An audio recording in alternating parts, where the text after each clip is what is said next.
stage talk about how we need more women in leadership roles and more young people in leadership roles and more different kinds of candidates. I agree.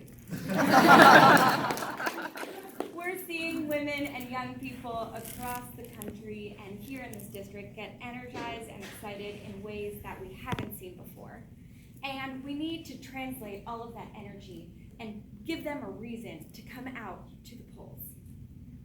We need to make sure that we're not just hoping people are going to vote against the big bad Republicans, but giving them something exciting to vote for. I'd be the youngest woman ever elected to Congress. We've had 122 men in their 20s and never a woman in her 20s, and only 20% of women of Congress is female.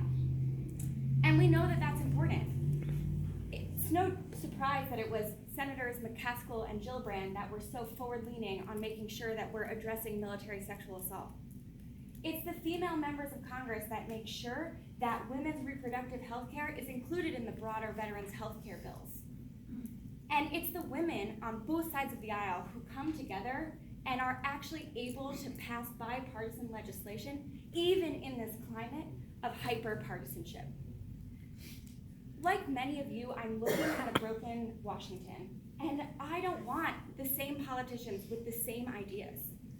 This year, we don't need to settle for the way things have always been done. We can do something different. We can do something exciting. Our campaign has 14 opportunities per week for you to join us and engage in direct voter contact.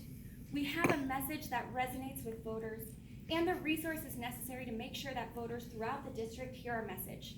And I'm confident that we'll be in the top 2, regardless of how many people are in this race.